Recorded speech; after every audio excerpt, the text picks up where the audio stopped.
All right, Jabosai, good morning. Let us begin. Baruch Hashem, a full morning this morning. So beginning by thanking our sponsor, our TORAH sponsors for the month of Teves, Yoel Sara Kelman, for dedicating all the shiurim and drashos this month in honor of the birth of their daughter, Oriya Tahel, and in the hope that Meretz Hashem, all those davening for children will have their tefilos answered Bekarov. We thank Teri Czinn for dedicating all the shiurim and drashos this month in honor of their grandchildren, Adin, Tzvi, and Naftali Moshe, and Shirley Elbaum and family for dedicating the shiurim this month in memory of Gerald Elbaum, Yaakov Kopel, and R Avraham Menachem. We hope that in the merit of our TORAH, Neshama will have an aliyah and the family in Nechama. We also thank our Daf Yomi sponsors for today, Gedaliah Donna Rosenbloom, in commemoration of the yahrzeit of Donna's father, Moshe Chaim ben Avram, Zichron Livracha, and we hope that in the merit of our TORAH, the Neshama will have an aliyah and the family in Nechama. And also with that, let us begin. A beautiful, beautiful packed day ahead of us. Today's daf is Daf Yud. We are picking up from the Mishnah on Tes Amud Beis 9b, the first Mishnah on the page, Ein Bein Koin Mashuach. So the Mishnah says as follows: Ein Bein Koin Mashuach b'Shemen HaMishcha Nemeruba Bigadim. So we'll say, remember again, the Mishnah tells us there are two ways in which a Kohen can become a Kohen Gadol. Either he could be anointed with anointing oil, that is called Shemen HaMishcha, or he could don the clothing of the Kohen Gadol. Putting the clothing on of the Kohen Gadol in and of itself anoints him or inaugurates him into that position. So the Mishnah says there's really no difference if the Kohen Gadol becomes the Kohen Gadol through anointing oil or through wearing the begadim of the Kohen Gadol, except the following. Ella par haba kol hamitzvos. We'll say par haba kol hamitzvos is the unique carbon that is offered by the Kohen Gadol in the event that he permits a particular isser that would normally carry a prohibition of kari. So let's say the Kohen Gadol issues an erroneous ruling, and he allows something that is normally forbidden. The extreme case, the Kohen Gadol paskins that you're allowed to eat on Yom Kippur. Okay, so eating on Yom Kippur carries with it a chi of karis. The Kohen Gadol accidentally delivered a wrongful ruling. There is this thing called, there's an offering called par haba kol hamitzvos. The Mishnah says only a Kohen who is anointed with oil brings this carbon, but one who is meruba bigadim does not. Ein bein kohen mishamish lakohen sha'ar. Similarly, again, there is no difference between an active Kohen Gadol and a former Kohen Gadol. In other words, you also remember again, there is what's called a sgan. The sgan is the assistant backup Kohen Gadol. So the Mishnah says there is no. So here's what's interesting. So you have a Kohen Gadol. Now he has a disqualification that precludes him from serving. You have the replacement. Then the former Kohen Gadol once again becomes fit for service. He comes back to his job. The skan, the fill-in Kohen Gadol, is called the Kohen Gadol Lisha'avar, the past Kohen Gadol. There is no difference between the two of them. Ella par Yom Kippur and Vasira Seifa, except the par of Yom Kippur, which can only be offered by one Kohen Gadol, which is the active Kohen Gadol, and Asira Saifa, or what we've learned this before, is called the Minchas Chavitin, the unique mincha offering that is offered each and every day by the Kohen Gadol, that once again can only be offered by the serving Kohen Gadol. Beautiful, says the Mishnah. Hal inyan par Yom Kippur and Asira Saifa zeva zeshavin. Rabbi say focusing a bit on the first part of the Mishnah. When contrasting the Kohen Mashuach b'Shemen HaMishcha to the Kohen Meruba Bigadim, both have the ability to offer up the par Yom Kippurim and the Asira Saifa, to which the Gemara says Masnisin Delok Reb Meir. Our Mishnah clearly does not reflect the view of Reb Meir. How so? Di Reb Meir Hatanya Meruba Bigadim Mevi Paraba Kalam Reb Meir. So Reb Meir holds that halacha l'maisa only. It's not only, but Meruba Bigadim also brings a par haba akol hamitzvos. That stands in contradistinction to our Mishnah. The Chum say Eino maybe. The Chum say no. Only a Kohen Gadol anointed with Shemen HaMishcha brings a par haba akol hamitzvos. Which is our Mishnah. My time is Reb Meir. What's Reb Meir's logic? The Sanya Mashiach, the pasuk when speaking about the par haba kol mitzvos, the unique offering that is brought if the Kohen Gadol gives an erroneous ruling that permits something normally punishable by karis. So the Torah, when referring to the Kohen Gadol in his culpability, says Mashiach, the anointed Kohen Gadol. Ainly ela Mashiach b'Shemen HaMishcha. Anointing means anointed with oil. Meruba begadim minayin. How do I know that even a kohen gadol who is meruba begadim also brings par haba kol hamitzvos? Talmud lomar hamashiach. Ultimately, the Torah used the extra lashon of hamashiach, the anointed one. The extra hey comes to include meruba begadim as well. So the Gemara says b'mayu kimna. So now how we establish the first part of the Mishnah? Dilok Reb Meir. Right? You both say so. The first part of the Mishnah, which says that only a kohen who is mashuach b'shemen hamishcha, not meruba begadim, brings the par haba al kol hamitzvos. That is reflective of the view of the Chachamim and not like Rabbi Meir. So therefore, we've established the first part of the Mishnah does not pass like Rabbi Meir. Se'ima seifa ein ben kohen mishamish the kohen sha'avar. Yet look at the last part of the Mishnah. And what does the last part of the Mishnah say? There is no distinction between an active serving kohen gadol and a former kohen gadol. I was about to say, remember again, how do you become a former kohen gadol? It's very simple. You were the skan, right? You were the assistant. Disqualification in the kohen gadol. You jumped in. Now kohen gadol is fit to come back for service. You phase out. That's called the kohen sha'avar. So what does the end of the Mishnah say? Amen. Kohen mishamish the kohen sha'avar ella par yom kippurim va'asir sa'ifa. Right. So again, the only distinction is the par of Yom Kippur, which you can only bring one of, and therefore it is brought by the active serving kohen gadol, and what we call the minchas chavitin, the daily offering of the kohen gadol, the meal offering. L'chol divrehen, but for everything else, including par haba akol hamitzvos, zeh v'zeh shavin. They are the same. Whose opinion does that reflect? Asa'an l'Rabbi Meir. Both say that reflects the view of Rabbi Meir. The Sanya, because Rabbi Meir, because we'll see Brisa says, irabo psul uminu kohen achar tachtov. If there was some type of psul in the kohen gadol, and I both say psul can mean a variety of different things. The simplest case of psul is kohen gadol becomes tameh. He becomes tameh. Therefore, he cannot serve in the capacity as a kohen gadol. We appoint the skan in his stead. Umino kohen achar tachtov. Rishon chozer lavodaso. When the tumah clears up, ultimately the first kohen gadol returns to his job. Sheni kol mitzvos kahuna gedola alav divrei Rabbi Meir. So we'll say here's just a general interesting idea. What's the status of that former kohen gadol? Right? What's his status? So Rabbi Meir essentially says that halacha l'maisa, he too is treated like the kohen gadol in every single regard. Right? That former kohen gadol still retains an identity as a kohen gadol. Kol mitzvos kehuna gedola alav divrei Rabbi Meir. Rabbi Yossi says no, that's not the halacha. Rishon chozer la'avodaso. So ultimately, again, the first kohen gadol returns to his service. Sheni eino roi lo kohen gadol v'lo kohen hedjot. But this is fascinating. The former kohen gadol, he's stuck. He cannot remain the kohen gadol, but he also can't go back to being a regular kohen. Why not? Listen to this. So Rabbi Yossi, Ma'aseh Rabbi Yossi ben Ulam Tzipori. Rabbi Yossi tells a story. There was one time it happened. Rabbi Yosef ben Ulam from Tzipori, she'ira bo psul b'kohen gadol uminu tachtov. Rabbi Yossi, this story once happened. I'm sure it happened more than once. Right? Rabbi Yossi ben Ulam. Rabbi Yossi, who was a kohen. He was a kohen. There was a kohen gadol on top of him. The kohen gadol ultimately experienced some type of disqualification, and therefore Rabbi Yosef ben Ulam was called upon to fill the position of the kahuna gedola temporarily. What happened? So we'll say then uminal atata uba ma'islat nechachamim. This episode before the chum vamru rishon choser lavadasa. Well, so then it turned out the kohen gadol, the former kohen, the real kohen gadol, was fit to return to service. So the chacham say, okay, kohen gadol, you come back for service. Sheni, but again, Rav Yosef ben Ulam was the replacement kohen gadol. Eino roi lo the kohen gadol, v'lo the kohen hedyot. Listen to this.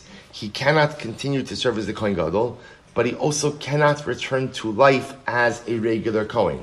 Kohen gadol mishum eva. This is an interesting idea. We don't have him serve as a kohen gadol because of animosity. In other words, two kings can't share one crown. Right? There's one leader. There's one kohen gadol. Right? There's one kohen gadol. So we can't have two kohanim gedolim. That's going to cause animosity. And not only that, kohen hedyot mishum dema'alin b'kodesh v'lo moridin. Interesting. And you can't have him go back to serve as a Kohen Hedyot, as a regular Kohen. Why? Because we'll say after you've served as the Kohen Gadol, you cannot go back to being a regular Kohen. So I will say, isn't this absolutely incredible? So it turns out that the skan. Now again, what can he do? Suppose I think about this for a moment. What can he do? He could remain in that position as skan. In other words, he could remain in that position ultimately until what? Until there's another disqualification of the Kohen Gadol, and he could jump back in. But interestingly enough, at least the Gemara is saying over here that halacha, Rabbi Yossi says that halacha l'maaseh cannot go back to his job as a regular Kohen after having served in the capacity as a Kohen Gadol.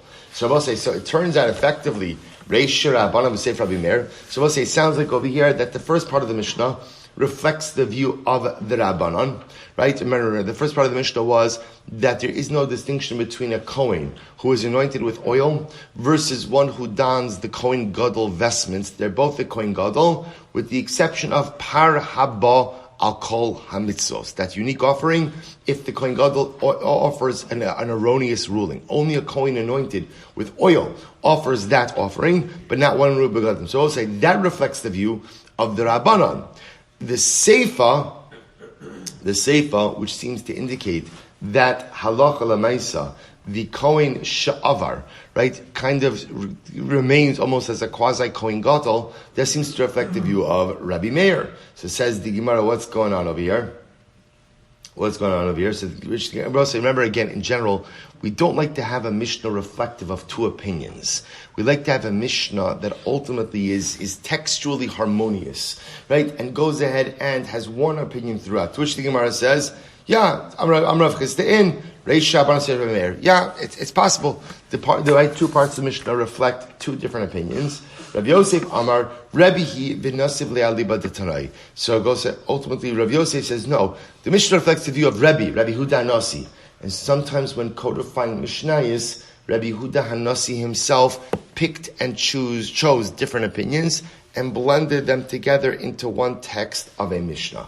Now we'll say, halacha l'maaseh, how do we paskin? So the truth is, we do paskin that in general, a Kohen Gadol can become a Kohen Gadol one of two ways, right? Number one, either through anointing oil, which again, stopped towards the end of the first Beis HaMikdash. There was no anointing oil already in the second Beis HaMikdash. So already before the end of the first, it was already done. Or so Kohen Gadol could be anointed with oil, or miruba begadim, which means, if you are a Kohen, and you are chosen for the position, you put on the clothing of the Kohen Gadol, and that vests you with the responsibilities of the office. But we do pass, according to the first part of the Mishnah, namely, that if you are meruba begadim, and not anointed with oil, you do not bring the par haba akol hamisos. That if you're the Kohen Gadol and you made a mistake, and you said something that is asr is mutter, and the isr is a chiv kares, you do not bring this unique type of carbon. In terms of the second part of the Mishnah, I will say, we paskin like it, but we also don't paskin like it. We paskin like it in that halacha l'maisa, only the active Kohen Gadol brings the par Yom Kippurim and the asira seifa, but we also paskin like Rav Yossi in the Mishnah, namely that the skan, after he served in the role as the Kohen Gadol, he does not go back to being a Kohen Hedyot. He kind of remains in Kohanic limbo, right? He doesn't go back to being a Kohen Hedyot because he can't. He can't. After you served as the Kohen Gadol, to go back to a regular position, you can't do. He also can't remain Kohen Gadol. Why not?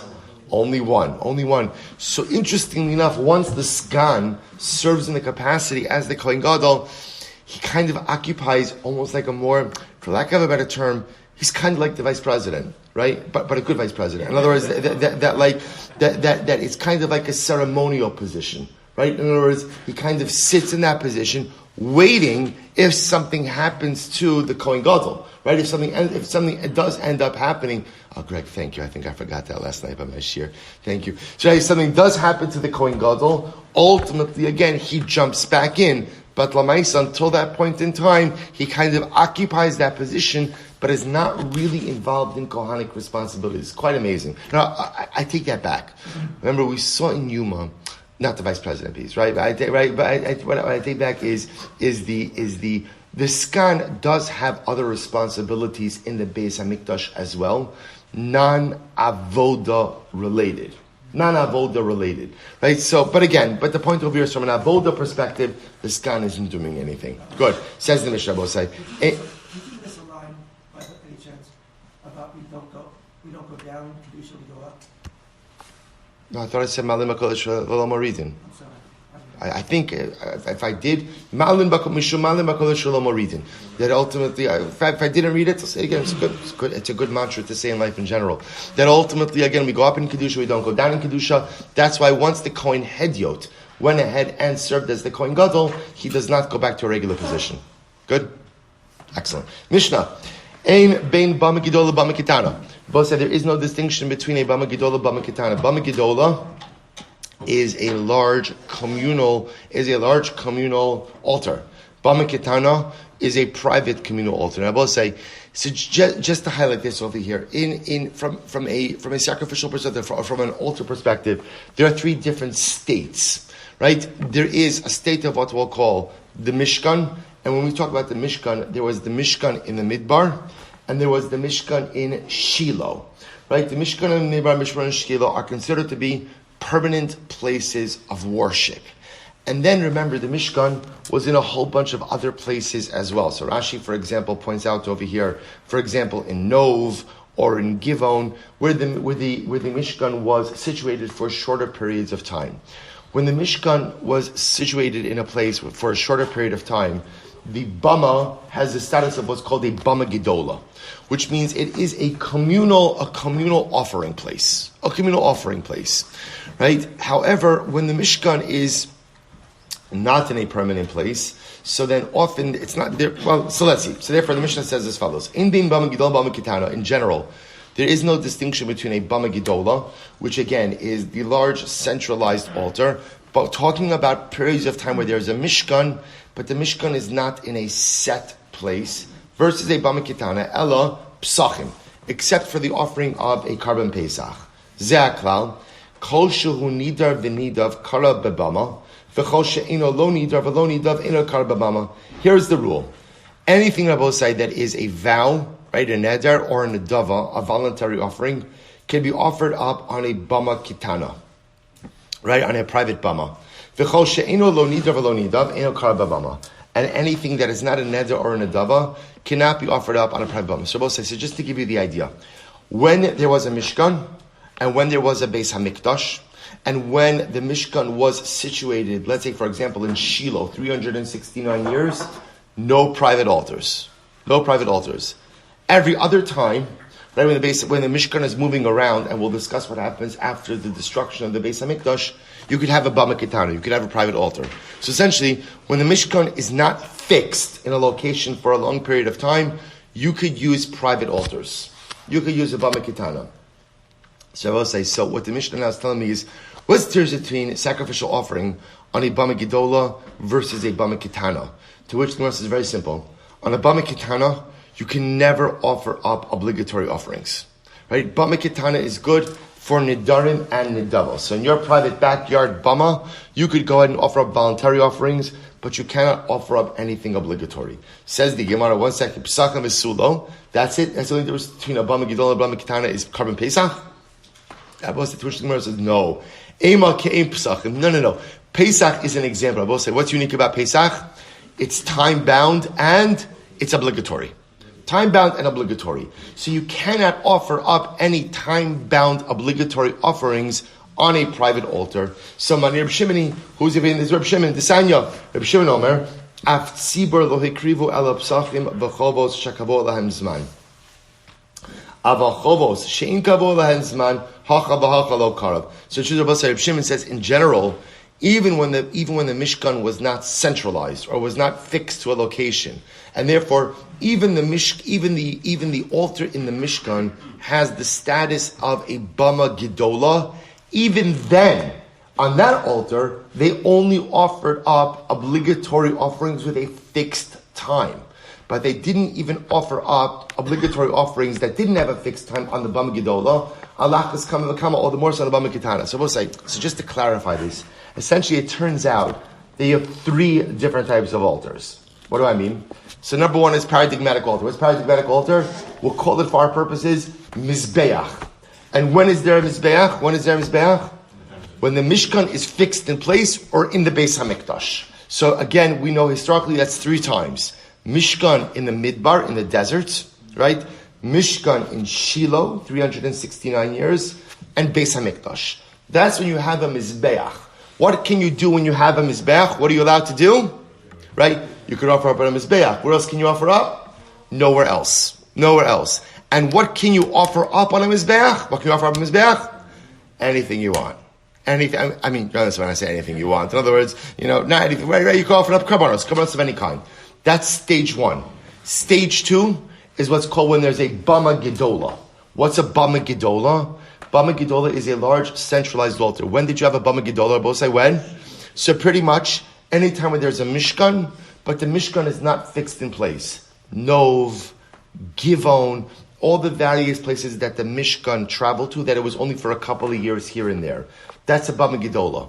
When there is a Bama Gedola, right, and not a Mizbeach, Bama Gedola, not a Mizbeach, there's, again, just be clear on the definitions, right? Mizbeach only is, again, I want to point out, it's the same altar, just to be clear. It's the same altar, but the identity of the altar is impacted by what's happening in the structure. When the structure is fixed, Mishkan in the desert, Mishkan in Shiloh, Beis HaMikdash, it's called the Mizbeach. All sacrificial service can only happen there. When the Mishkan is moving around, that altar in the Mishkan takes on the identity of a Bama Gedola. When there's a Bama Gedola, interestingly enough, Bama Ketana may also be permitted. So where lies the difference between the two? Bama Gedola only has time-bound obligatory offerings. Time-bound obligatory offerings. What can you do on your Bama Ketana? Nidarim and Nidavos. Beautiful. Both say, based on this, now we come to the Mishnah. This is incredible sugya. Ein bein Shiloh Yerushalayim ela shebeshilo ochlin kachin kalim u'meiser sheni b'chal haroah. So both say, remember again, now you understand why does the Mishnah say, why are we contrasting Shiloh to Yerushalayim? Because both remember again, how long is the Mishkan in Shiloh? 369. What's unique about Shiloh? So Shiloh, like the Beis HaMikdash, represents a place of permanence. Right? Therefore, again, the Mizbeach has the identity of I said it already, of a Mizbeach, right? It's not a Bama Gedola, it's a Mizbeach. So therefore, Shiloh and the Beis HaMikdash are very comparable circumstances. So watch this. So wherein lies between Shiloh and the Beis HaMikdash? Ella, shebeshilo ochlin kachim kalim. In Shiloh, we could eat kachim kalim, u'meiser sheni b'chal haroah. So we'll say in Shiloh, you could eat kachim kalim, which represent karbanos of lower sanctity, and meiser sheni, anywhere from where you can see Shiloh. I was talking this before. If you've ever had the schus to be at Shiloh, right, to be in Shiloh, you'll notice something amazing. The makom of the Mishkan, interestingly enough, is actually a hilltop. It's actually a hilltop. That's how it is, right? You walk from the flatter part of Shiloh and you walk pretty much to the edge of a mountain. That's where the Mishkan was situated. But amazingly enough, all around that mountain are what? Even higher mountains, right? So the Mishnah says over here, you could sit anywhere on those surrounding mountains. And as long as you could see Shiloh, you could eat Kadshim Kalim and Meiser Sheni, as long as you could see Shiloh. Or Yerushalayim Lifnim Menachoma. In Yerushalayim, in order to eat by the Beis HaMikdash, in order to eat Kadshim Kalim, you had to be within the wall of Yerushalayim. Within the wall of Yerushalayim. V'kan, I both say both by Shiloh and the Beis HaMikdash. Ultimately, both by the Mikdash as well as by Shiloh, Kodshe Kadoshim, which are karbanos of higher sanctity, can only be consumed within the curtains. Now, both say for the curtains means within the walls, right? For the Beis HaMikdash, it would mean for within the walls of the Azara. For the Mishkan, it would mean also within the walls of the structure. This is incredible. Kedushas Shiloh, yesh achareh heter. Kedushas Yerushalayim ein achareh heter. Wow, now we're getting into a sugya on both sides. What happens when Shiloh was destroyed? Right? What happens when Shiloh was destroyed? So yesh achareh heter.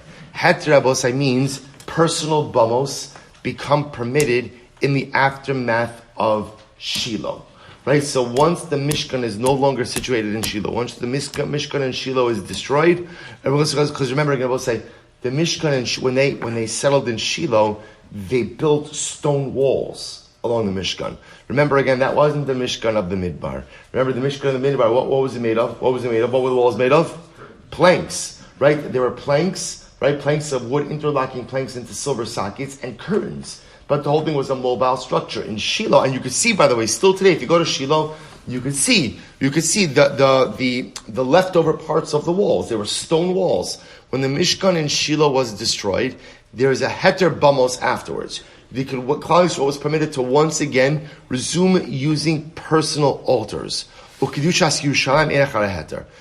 Beis Hamikdash is rebuilt, once the Beis Hamikdash was built, even after it was subsequently destroyed, you are not allowed to go back to using personal bamos. Right? I can't go ahead and use personal altars in the aftermath of the Beis Hamikdash. So let's analyze. We'll say, here we go. Rabbi Yitzchak says, Shamati shemakrivin bebeis chonyo bizman hazeh. I heard that you're allowed to go ahead and offer up karbanos in the temple of Chanyo presently.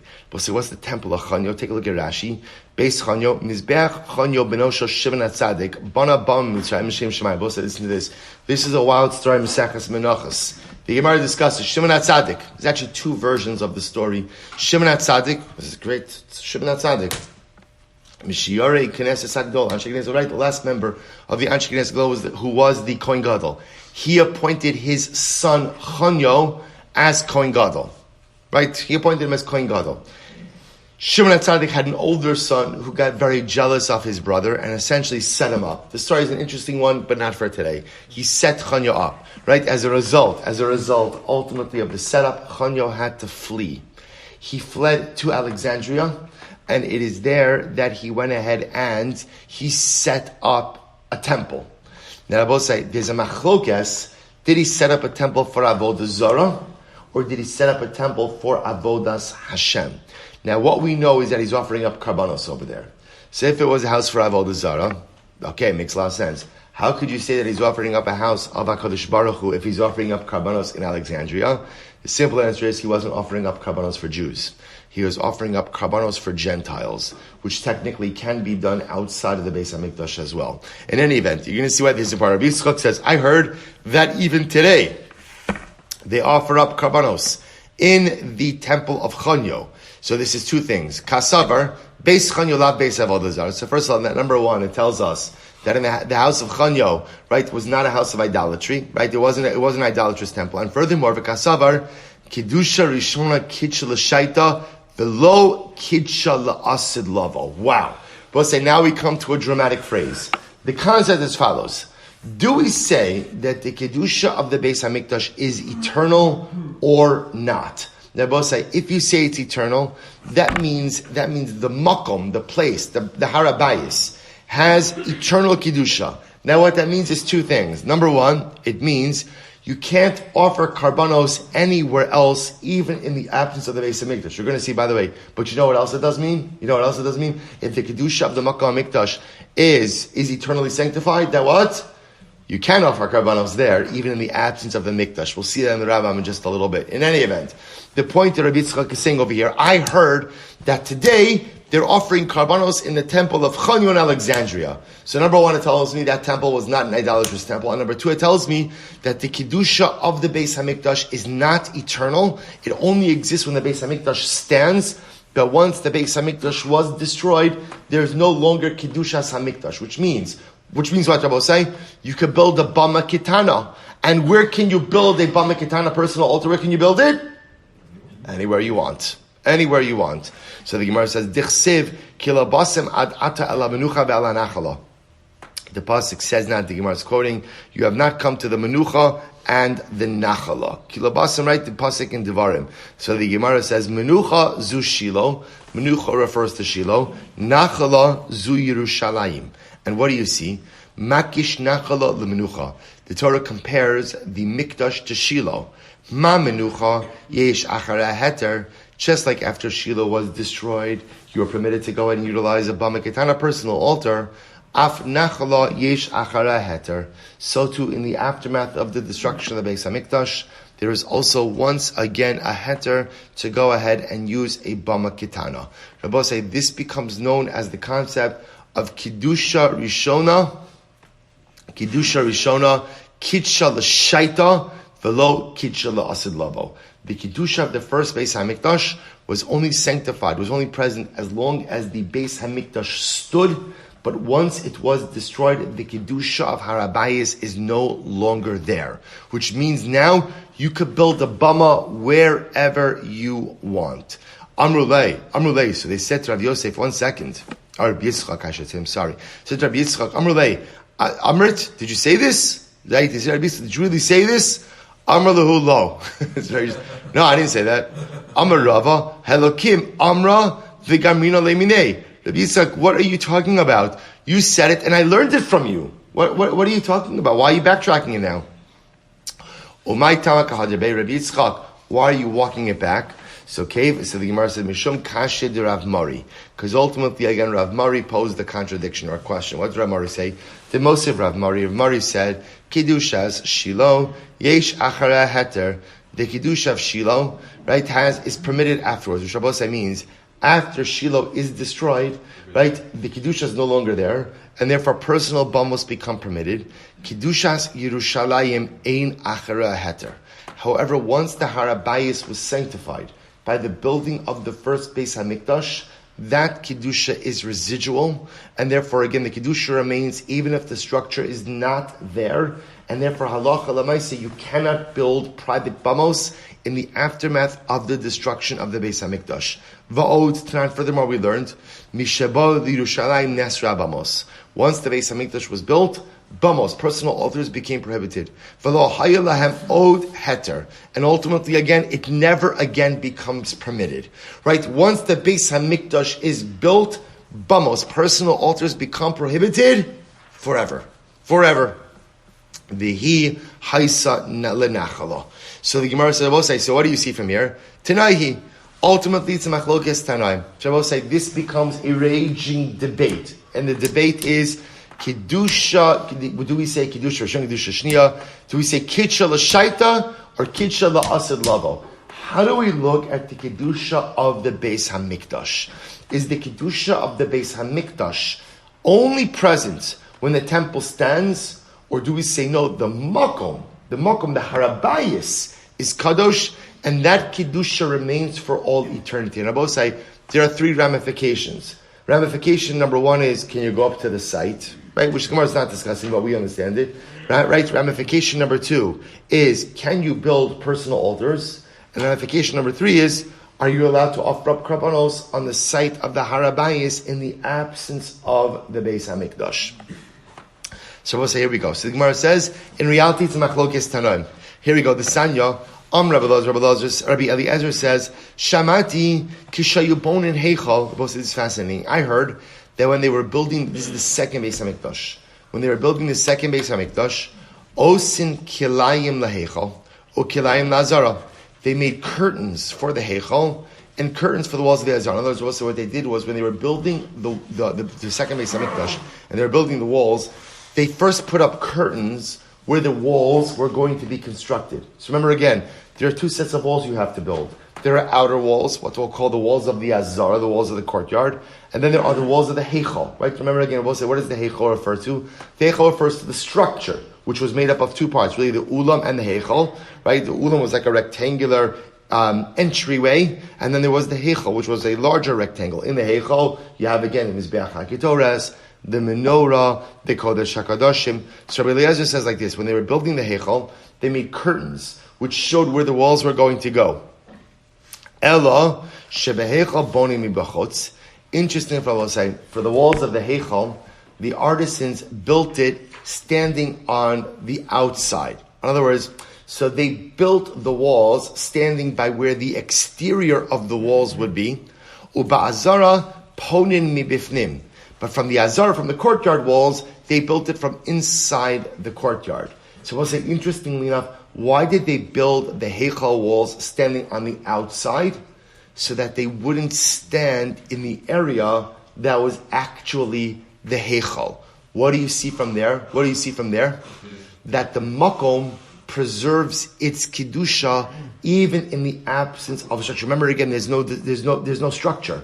first Beis Hamikdash was destroyed. They're rebuilding the second Beis Hamikdash. But you see that they were careful where they stood when building the walls of the Heichal, because the Makom, the Harabayis, retains its Kedushas Mikdash, even in the absence of the structure itself. Incredible. Rabbi Yeshua says, all right, Shlei Kanso Baran Sofai. Rabbi Yeshua says, Shamati Shemakrivin, Afa Pi She'in Bayis. Wow. Rabbi Yeshua says, I heard that you could offer up karbanos today, even though there's no Beis Hamikdash. No Beis Hamikdash. And I also heard, Ochlin Kadshe Kadoshim, Afa Pi She'in Kilayim. I also heard that you could eat Kadshe Kadoshim, even though there are no walls, there are no curtains. Kadshim Kalamais Yosheni, Afa Pi She'in Choma, Mipnei, Shekedusha Rishona Kidsha L'Shaita, V'Kidsha L'Asid Lavo. Why? Because ultimately, again, says Rabbi Yoshua, why can you offer up karbanos? Why can you eat kachei kadashim, kachim kalim? Why?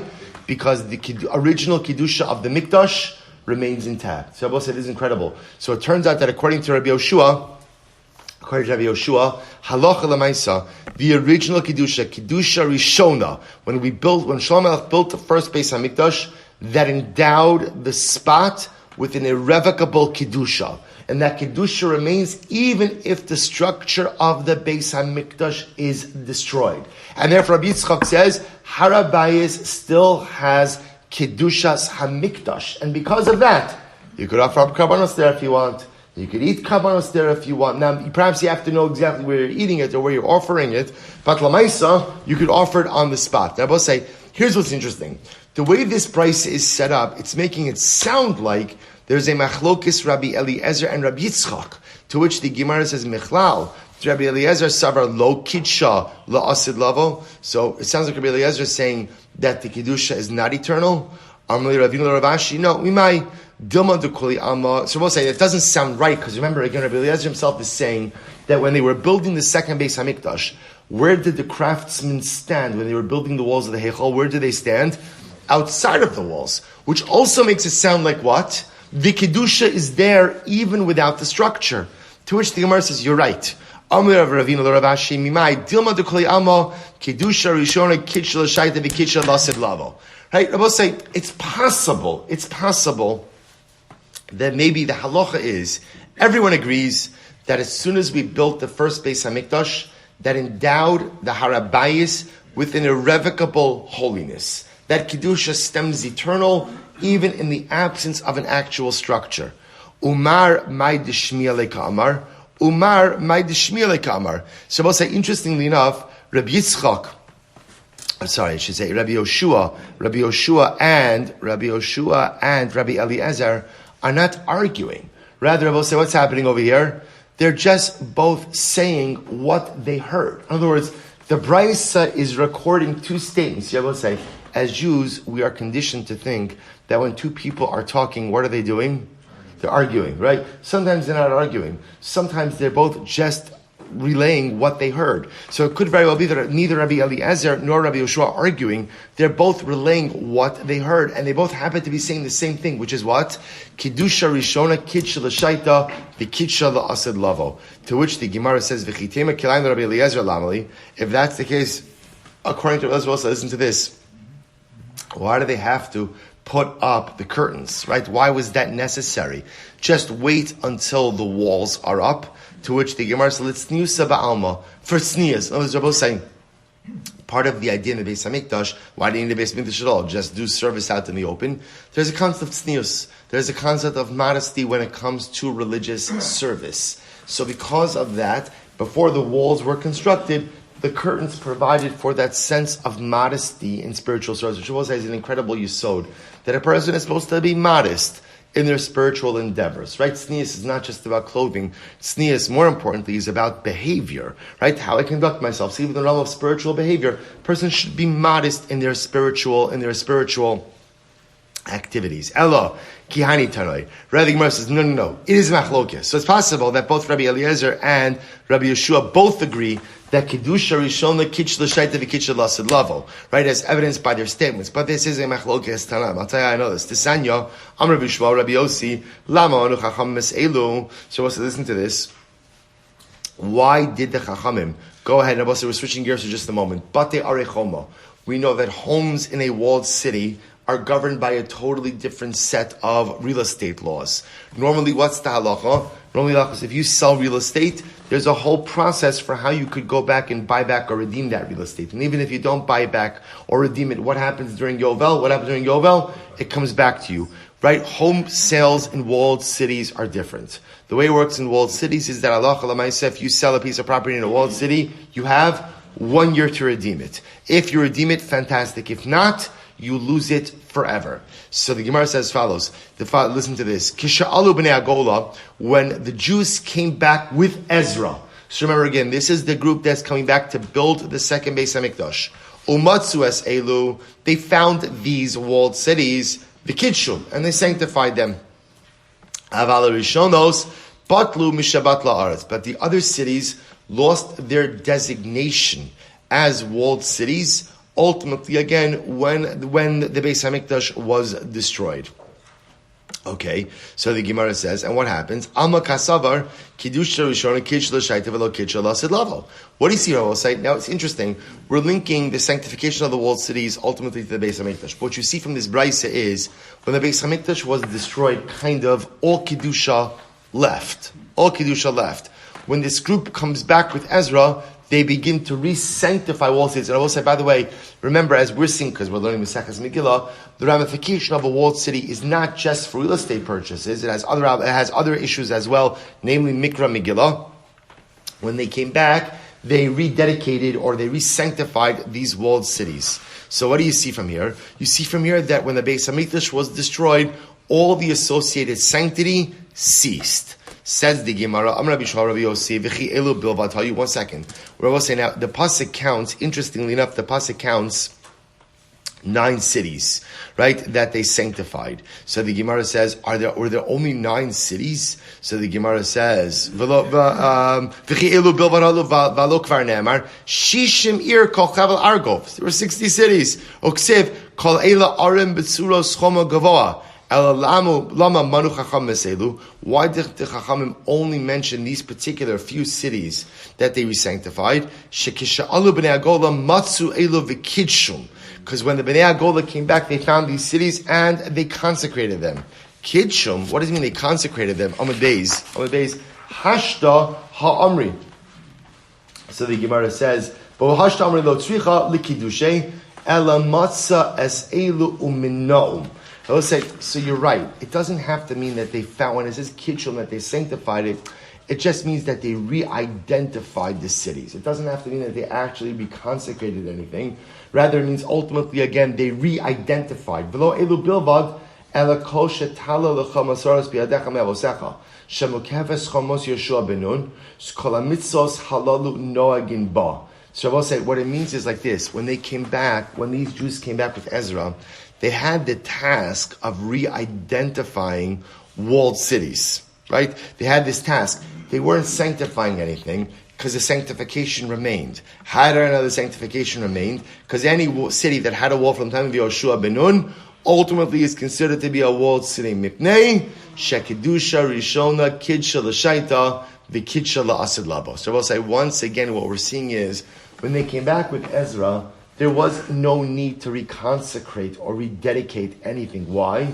Because the consecrations and the dedications from the times of the first Beis HaMikdash remain intact. So the Gemara says, Kashya, to Rabbi Shmuel, but here we have a contradiction, because we just said before Rabbi Shmuel holds that Kiddusha Rishona, lo Kidsha, or I should say, Kidsha l'Shaita, but lo Kidsha l'Asid Lavo. It's not eternal. Now we're saying it is eternal, to which the Gemara says, you're right, Trei Tanoi Aliba de Rabbi Shmuel bar Rabbi Yossi. There are 2 Tanoim. Good, it's Machlok, is what Rabbi Shmuel said. The Ibay said there are possibilities. Har Rabbi Lazar bar Yossi Amra. The sign Rabbi Lazar bar Yossi Amra. Amar Asher lo choma afal pi she'in lo achshav v'hayu lo kodem. Ultimately, again, even though it didn't have a wall originally, but it has one now, it could still be called a walled city. So Rabbi said, leaving aside walled cities for just a moment. So how do we paskin? How do we pass? What was the end of this sugya?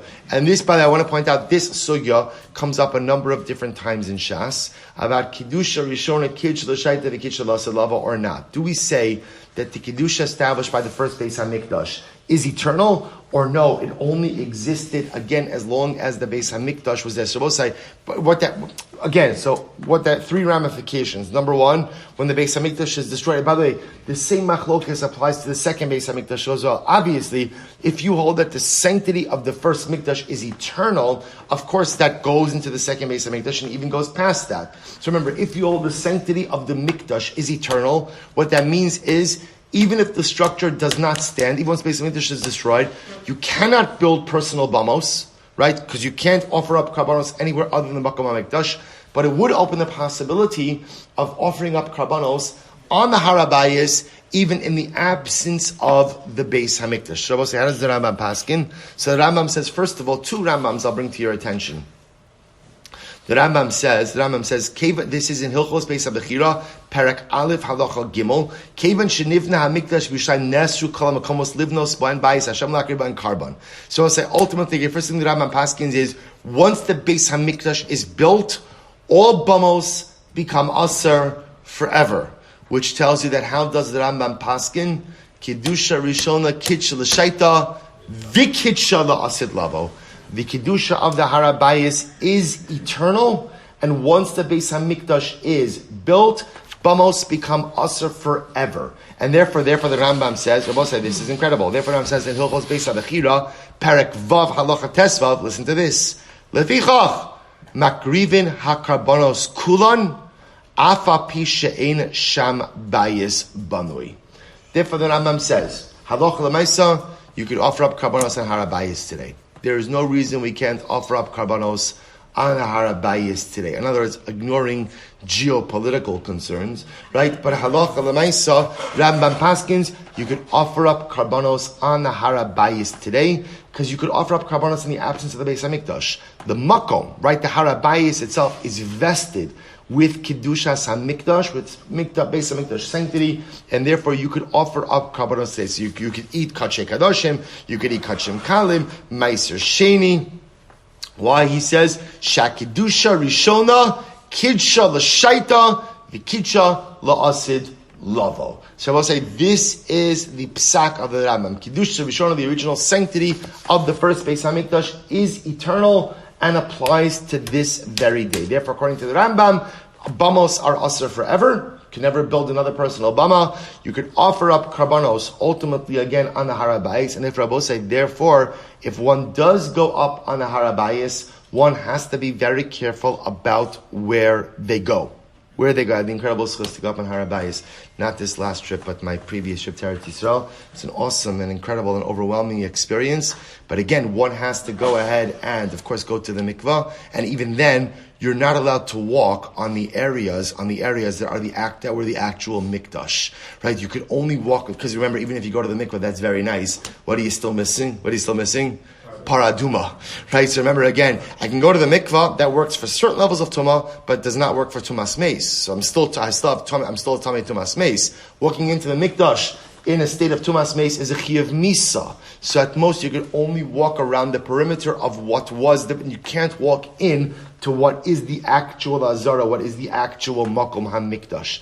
Rabbi, I'll tell you something amazing. Then we have to go on.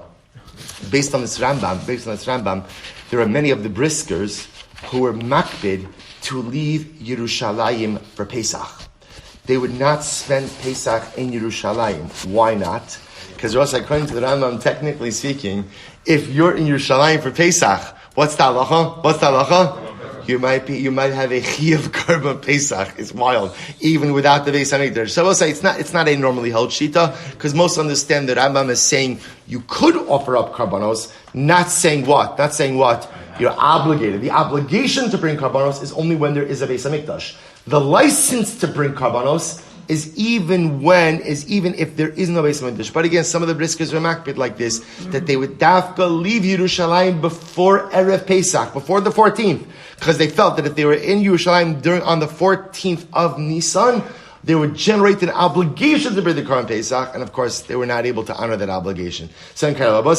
Here we go. Now we begin the incredible sugya of the Agarata on the Megillah. So here we go. Vahi b'me'ach Hasher. So we'll say this is going to be our next couple of days. absolutely no idea how we're going to get through all of this. All right, very good. Maybe we'll do on Friday. Maybe Shmuel, instead of doing a special shir, we'll actually finish up the daf. But okay, we'll see. So says the Gemara. So we'll say it was in the days of Achashverosh. So listen to this. Amar Rabbi Levi, v'item Rabbi Yonasan. Davar zeh masoras bi'adenu me'anshe knesses hagadol. We have a Masorah. What's our Masorah? Vayihi eino elo lashon tsar. Anytime you see the word Vayihi, Vayihi always means something terrible is about to occur. Something terrible is about to occur. Vayihi me'achashverosh. So the Gemara is going to give examples of this. It was in the days of Achashverosh, Hava Haman. Haman, Vayihi b'mei shvot hashoftim, Megillah Rus. It was in the days of the judges, Hayarav. There was a famine. Vayihi ki achela adam larov. Right, this is the beginning of Bereshis. Man began to populate the earth.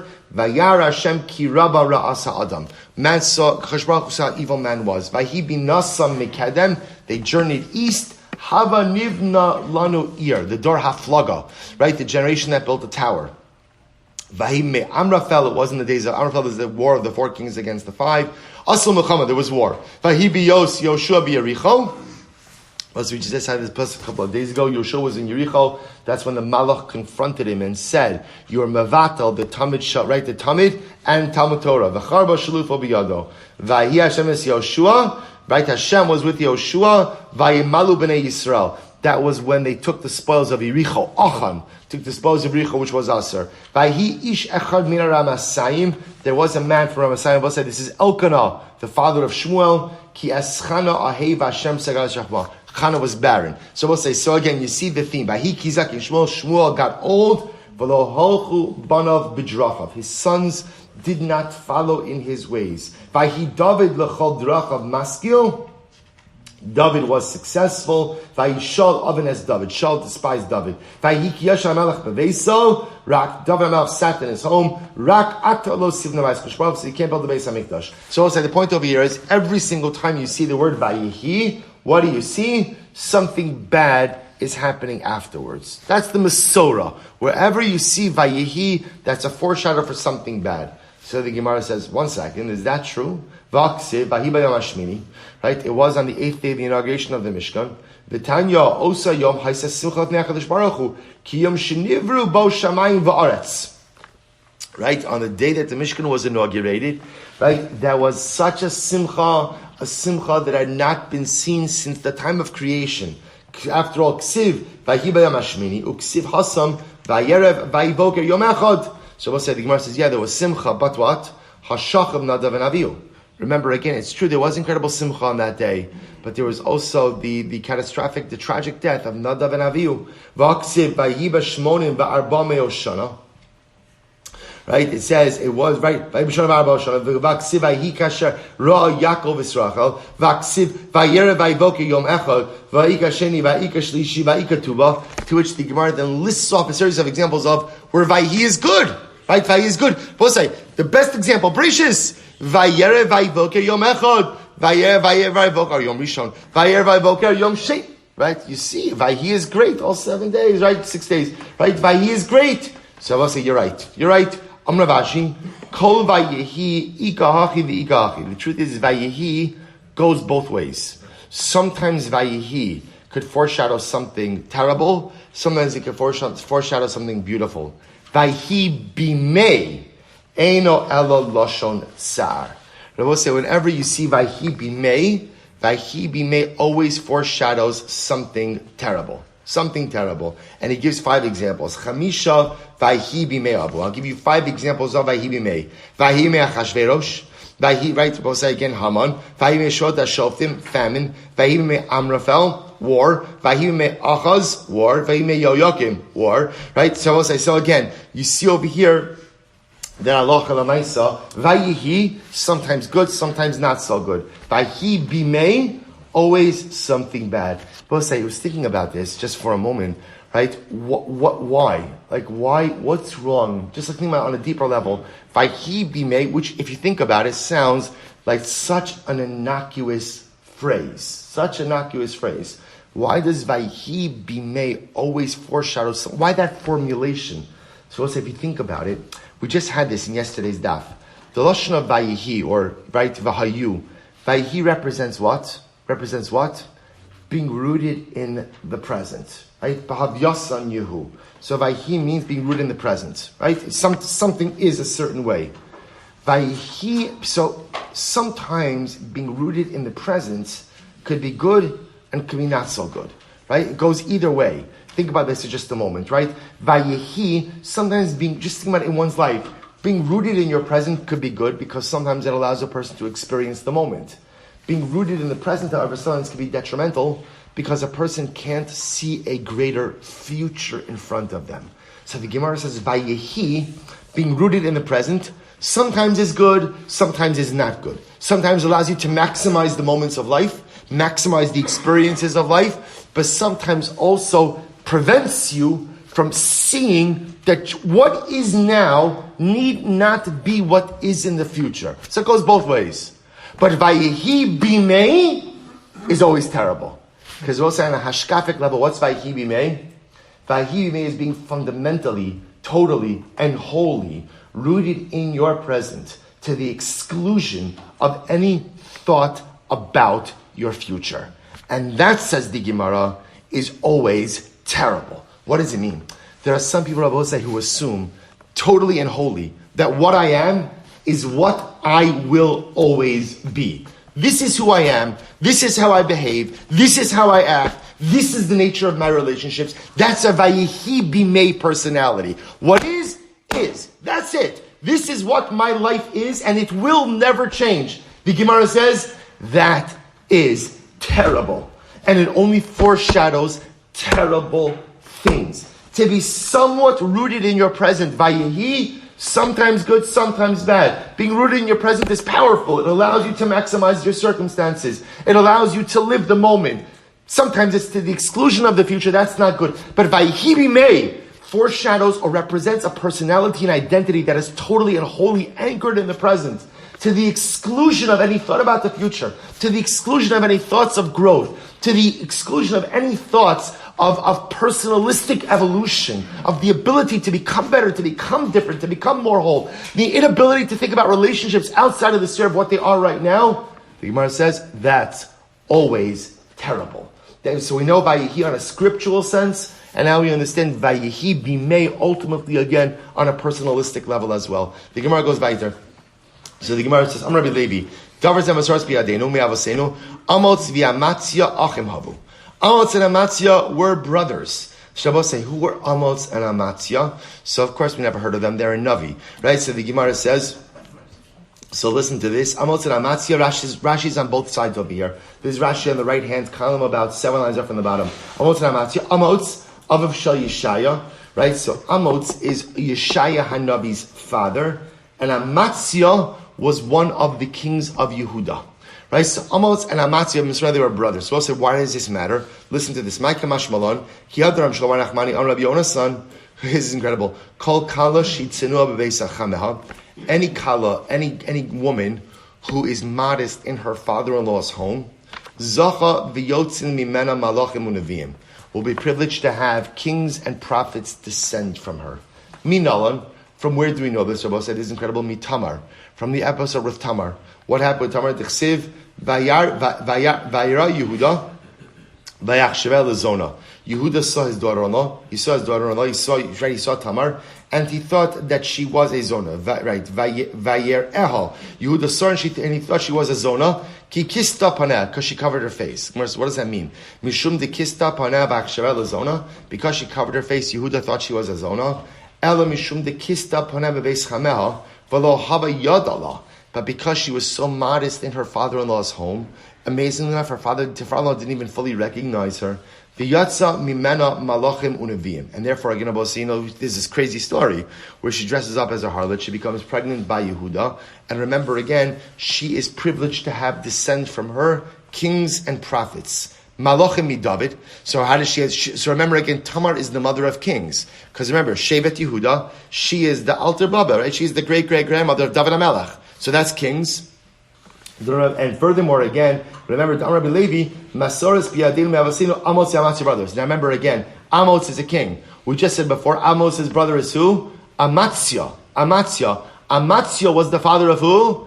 Yeshaya. Which means that what? That Yeshaya was also a descendant of Tamar. So what do you see from here? Kings and prophets descend from Tamar. So the Gemara says something amazing, that in the schos of Tamar's tznius, right, which is so strange considering like the whole story, but in the merit of her modesty, she merits to have kings and prophets descent from her. Incredible. It's like Siv Chazon Yeshayo ben Amos. Right, so we'll have to stop over here for today. We will start the Mirat Hashem tomorrow morning at 5:45. Again, we'll catch up. Beautiful. We'll say next couple of days, overwhelming and amazing. All the agarata from the Megillah. It's going to be incredible. Shkach, everyone.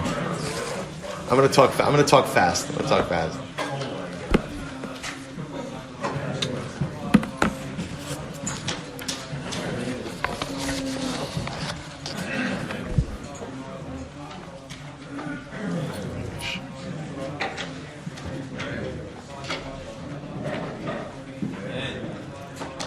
sorry if I was out for it. It's okay. Wasn't necessary. Wasn't necessary? No. Yeah, I'm sorry. It's okay. Not a problem, Leish.